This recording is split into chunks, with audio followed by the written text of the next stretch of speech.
So a note here for Bodyworkers. I am one also. This is my community. I teach workshops for hands-on professionals all over the country and all over the world. So I know this community. And what I've noticed about Bodyworkers, and by Bodyworkers I mean if people pay you to put your hands on them, anywhere from therapeutic massage to particular bodywork modalities to even physical therapy, even physicians sometimes, and all the way through the spectrum to more erotic forms of bodywork. So if people pay you to put your hands on them, what is often the case, not always, but almost always the case, is that the taking quadrant can be very elusive for you. I've had body workers particularly have challenges with this and then big ahas with this. And there's several things I think going on. One is that we helping professionals are notoriously bad at receiving the loving, attentive support and help of other people. Embarrassing but true and really pretty messed up. And I go into that quite a bit in my workshops with professionals. One could speculate forever on why that is or what's the sort of emotional, psychological makeup behind that, and I'll leave that to somebody else. But what I think is happening on just a purely neurological level is that as soon as the information inflow in our hands is very open. We palpate, we take in the muscle tone, we're taking in subtle changes all the time, and that is wide open, that flow. And we're aware of it often, although sometimes it's not so conscious, so our hands just sort of know what to do. So we're taking in information. But for that information to then open up the pleasure center, sort of open that other file folder, that door is thoroughly and securely closed. And there's very good reason for that, because it doesn't have any place in our work. We're here to massage this person and help them. We're not here to feel them up. So that pleasure door is closed. And so what that means is every time we start moving our hands, our tendency is going to be to move them in the way that we move them when we're working on someone. And so as soon as you start moving your hands, you start using these techniques and strokes that you already know. And so that even more so is going to reinforce this sort of nervous system pattern that I'm working and I'm doing the right stuff. And that pattern just runs very, very deep for most body workers. And the problem is that that's very appropriate when you're working. But it's not so helpful with your lover. Your lover's not here to be worked on. Your lover is here to be with you. So that's what's happening with the neurology. It's really just habit. Those are very well-worn pathways. But the interesting thing that I've noticed is that once body workers, and I'll tell you how to make it easier for you in a moment, but once body workers, it sort of clicks for them and they feel that taking in of pleasure of touching another person, there's very often a big aha and quite often misty eyes, tears, like, oh my gosh, this is totally different. And very often a sense of confusion or doubt or shame or, oh my gosh, is this okay to do? Tears are very common. And it's showed me over the years that I think what's going on there, and then, who knows what's going on in other people's minds, but this is kind of how I've come to think about it. What I've come to think is that when you're using strokes and techniques, you're doing something to someone, it has a purpose. And so you can sort of rest secure in that purpose. And it implies on some level that I am allowed to be here because I'm being useful and I'm doing something for you, to you, so therefore I get to be with you. It's like, in order to be with you, I have to be doing something useful for you. But what the taking quadrant is about is not that. The taking quadrant is about, I get to be here with you and just be with you and enjoy you, even if I'm not doing something productive. And that's a very fundamental, really that's kind of a spiritual question, and certainly a deeply held and not always a conscious belief and emotional sort of set, that what the taking quadrant is about is being with this person and enjoying them without having to be productive or useful or, doing the right thing or taking the right steps. And that's very, very difficult. It's very often difficult for body workers.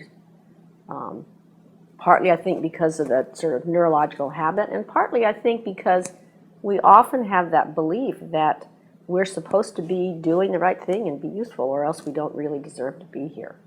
So, again, that's for you to notice. I certainly can't look inside your head. What's true is that in order to touch someone, you don't need to give to them. What you need is their permission. And that's what the taking quadrant is. In order to touch someone, you don't need to be giving to them or doing something for them or to them, or certainly you don't need to be fixing them. What you do need is their permission. And that's what the taking quadrant is. So one of the things that's difficult, makes it more elusive, is that we're in session, I'm giving somebody a therapeutic massage, and it's clearly for them, it's very professional, but even so, it's pleasant already. Just the very act of giving massage is pleasant. And so I just assume that, well, that's what pleasant is. But in fact, in the taking quadrant, where we're being really clear that it's for me and I'm feeling you up, there's a whole nother layer that goes much, much deeper, emotionally as well as sensually and possibly erotically. So because it's already pleasant to do it the old way, it can be hard to know beforehand that there's this whole other really fabulous layer to it. So what can help it be not so elusive for body workers? All the things that I've already given you in the instructions will cover that. There's a couple things in particular that make a big difference. One is that you lean back, because again, if you're leaning here and your partner's hand that you're feeling is out here and your hands are extended, your whole body posture, you're engaging your muscles of your trunk, you're going to just put yourself into the mindset of working because your body's in the position of working. So it's just going to drive you into that habitual road faster. The other thing is, don't sit opposite your partner. So if I'm sitting here and you're sitting there and your hand's held out here, then there's a symmetry. Again, it's going to call up that same habit of working on. It's going to be very difficult not to give a massage. So have your partner sit next to you. And all these instructions are in there, but they're particularly important for body workers. Get out of symmetry. Have your partner sit next to you, bring their hand over into your hand, and then lean back. So all of that makes a difference because it gets you out of the habit of effort. And the other thing is to start out feeling for the joints and the movement, and sort of start out palpating. And your hand will gradually start to notice more and more detail. If you start out sort of petting and stroking and caressing, it's often harder to find out that it's for you. And the other is to move your hands very, very slowly. And, like I said elsewhere, you can often see them more clearly than you can feel them because the habit is so strong. So look at your hands, look at how fast they're moving, cut them in half, cut the rate in half. Don't cut your hands in half. Cut the rate in half. And that also just opens up a whole new ability to notice. It gets you out of your well-worn path. And the other, of course, which I've said elsewhere, is go back to feeling that object so that your hands open up to pleasure. And what I've often done with people is feel the object, now feel my hand, now feel the object again, now feel my hand again. Just sort of go back and forth so that your body can remember, oh, this is what it feels like to just feel for pleasure. Now here's his hand. Can I still do that? Oh, this is what it feels like to feel for pleasure. So that can help sometimes too. And later, when you're playing with more body parts than just your partner's hand, you're having the opportunity to explore their whole body. Again, still, you want to get out of symmetry. I've had people say, well, may I feel your shoulders? And if you sit behind someone and feel their shoulders with the same kind of symmetry with which you would be giving them body work, it can be very difficult to find. So turn them sideways, use one hand. Or, if you're feeling their head, don't have them sit in front of you and like this. Have them lay down, put their head on your lap, use one hand to feel their face, their head, whatever you've asked for and they've agreed to.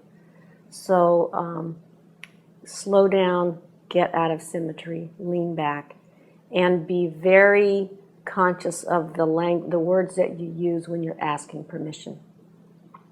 You're asking, may I feel your hand? You're not asking, may I give you a hand massage? Or would you like a hand massage? Or would you like me to touch you?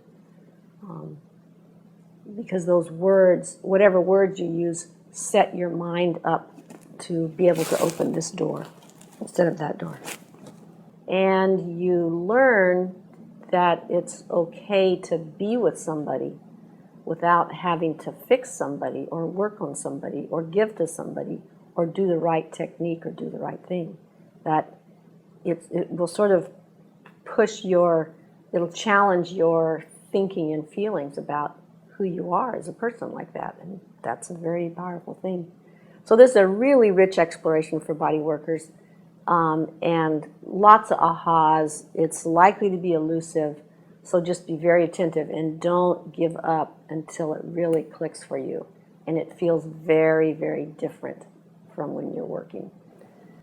So what happens to your body work when this stuff becomes clear is just phenomenal. The quality of your touch goes way up because you become just more present. And even if you're giving a therapeutic massage, you're not there to enjoy yourself and certainly not there to, follow your own desires.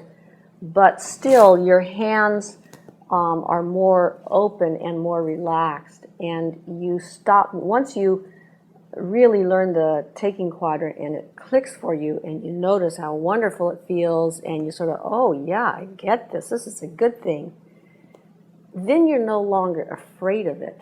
So that you don't, when you are working professionally, then you're not afraid of yourself and afraid of your feelings. You keep them out of the session as is appropriate, but you're not afraid of them. So that means your hands relax, much more present, much more sensually enjoyable to your client. So that's for body workers. I feel very fortunate to be paid to have my hands on lots of people. It's a wonderful work, and this kind of clarity will really make your sessions more clear and more satisfying, both for your client and for you.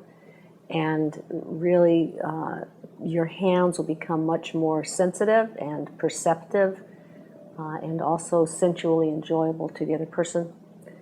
And yeah, have fun with it.